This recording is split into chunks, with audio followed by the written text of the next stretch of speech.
a different underwater hotel in the Maldives.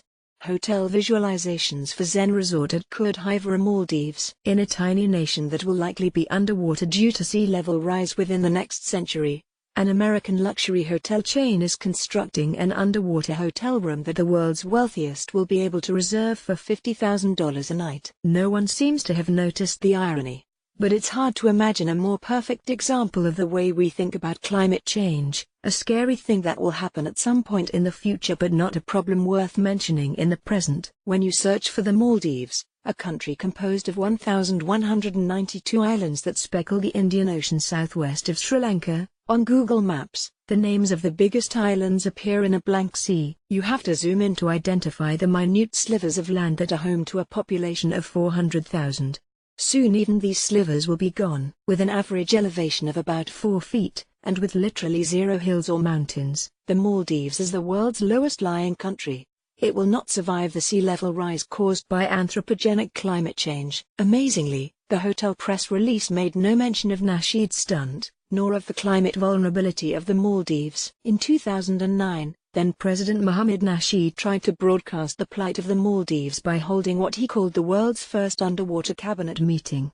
Nasheed and several high-ranking government officials donned wetsuits and scuba gear, dove down 20 feet to the ocean floor, and, using hand signals and whiteboards to communicate, signed a document urging all of the world's countries to cut carbon emissions. Should the world fail to control climate change, they implied, the Maldives would only be able to conduct its business underwater. This piece of political theater served as a metonym for the problem of climate change, a small and globally weak nation trying to publicize its environmental trauma in universally comprehensible terms. Amazingly, the hotel press release made no mention of Nasheed's stunt, nor of the climate vulnerability of the Maldives, in its announcement of what the hotel is calling the world's first undersea residence, which will open in November of this year. Built into the ocean floor 16 feet below sea level, the residence, called the Moaka, will include a glass-walled underwater suite with views of the Indian Ocean and its rainbow of marine life. The upper level of the residence will sit on the water at current sea level and will boast 360-degree water views from the vast deck that includes, inexplicably, an infinity pool. The residence was designed solely to deliver innovative and transformative experiences to our global travelers. According to the hotel press release, the Conrad chain that built the hotel is owned by the Hilton family of hotels. The hotel has no social mission. A press representative for the hotel declined to comment for this story. It is not donating any portion of proceeds from the room to a climate adaptation fund. Neither the hotel itself nor any of the travel reporting that followed news of the underwater residence acknowledges that the planet is warming, that sea levels are rising, and that the optics of an extravagant underwater hotel room are less than ideal. Perhaps that's because the Conrad Maldives Rangoli Island already operates Ithar, the world's first underwater restaurant, off the shore of the same island. I research and teach the literature of climate change. I have used John Schenk's 2012 documentary on Mohammed Nasheed's presidency and climate activism, The Island President, to illustrate to my students how people are constructing narratives of climate change and its related disasters. We discuss the benefits and drawbacks of the way Schenk personalizes the abstract problem of climate change by shaping it around the quest of a single man. We observe the way his camera lingers on waves eating away at eroding beaches, examples of climate destruction. Schenk also films high-level meetings with government staff, so viewers get to eavesdrop on Maldivians forming their story about their precarious position.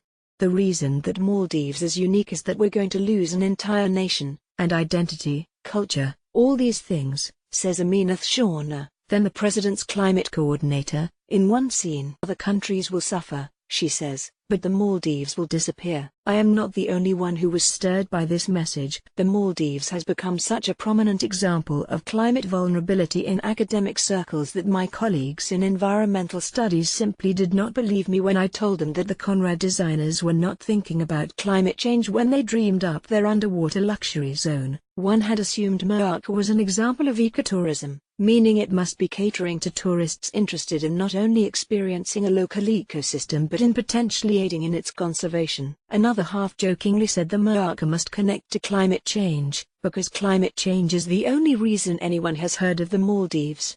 While those of us who follow environmental issues, including me, have likely only become familiar with the Maldives because of its real and symbolic associations with climate change and sea level rise. Environmentalists are not the only outside group to take a single-minded interest in the Maldives. The luxury travel industry also pays attention to this tiny country, which in some circles is known primarily for its over-the-top hotels and resorts. "You're not in the Maldives to explore a new country," writes a flippant Bloomberg Pursuits reporter in a piece on the Moaka.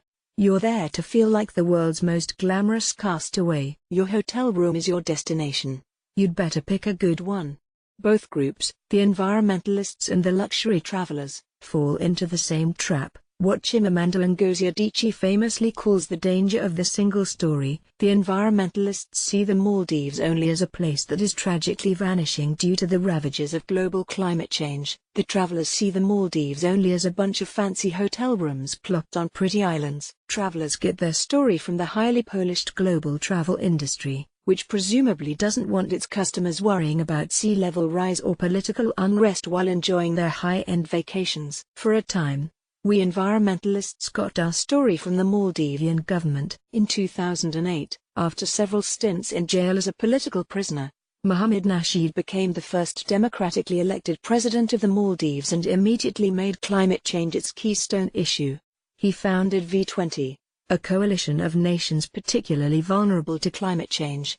He spoke at rallies alongside 350.org co-founder Bill McKibben. He convened the aforementioned underwater cabinet meeting. He single-handedly put his disappearing country on the environmentalist map.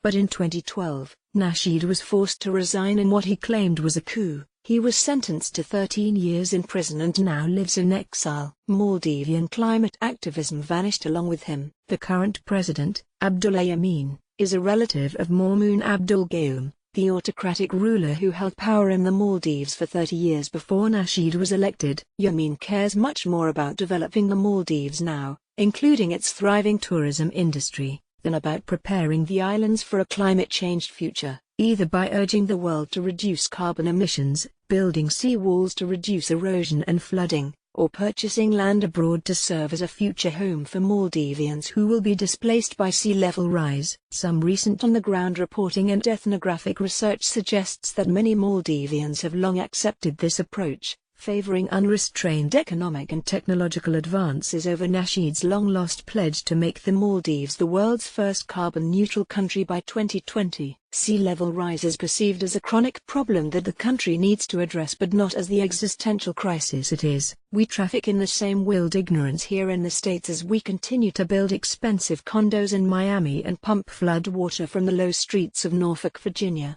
In this atmosphere, projects like Hull Humail, an artificial urban island that is being built near the capital city of Mail, are thriving. The island hosted 40,000 residents in 2016 and will become home to about 240,000 people by the time it is completed in the 2020s. Most of the new inhabitants will be from Mali, the population of which is outgrowing its island capacity, or undeveloped Maldivian islands who need the benefits of an urban economy. Notably, the project is not funded by the Global Climate Adaptation Funds to which the Maldives has access but rather by a combination of capital from the Maldives government and foreign investors, overwhelmingly Chinese, who are seeking a profit. The developer's literature on Hull Humail does mention a few climate keywords like sustainability, resilience, and adaptation, but it does not frame itself as the solution to the country's dilemma. We traffic in the same willed ignorance here in the States as we continue to build expensive condos in Miami and pump flood water from the low streets of Norfolk, Virginia. Like the Maldives, the American ability to fight climate change as a nation depends almost entirely on who inhabits the offices of the executive branch. Obama and his Environmental Protection Agency attempted to regulate carbon emissions and cooperate with global mitigation efforts. Trump and his EPA are trying to overturn carbon regulations and pull us out of global climate agreements. It is breathtaking to think that we cease acting on an issue that will plague the world for many millennia based on the personalities of men who hold power for mere years. While Mohamed Nasheed represented the Maldives at the 2009 United Nations Copenhagen Climate Change Conference, he tried to fight for an agreement that would reduce atmospheric carbon to 350 parts per million of carbon dioxide in the atmosphere, which would limit global temperature increases to 1.5 degrees Celsius. This was the ceiling he needed to keep his country above water. In 2013, the year after Nasheed was forced to resign, readings of more than 400 parts per million, the number scientists widely regard as a threshold for inevitable disaster, were recorded for the first time. On May 2, 2018,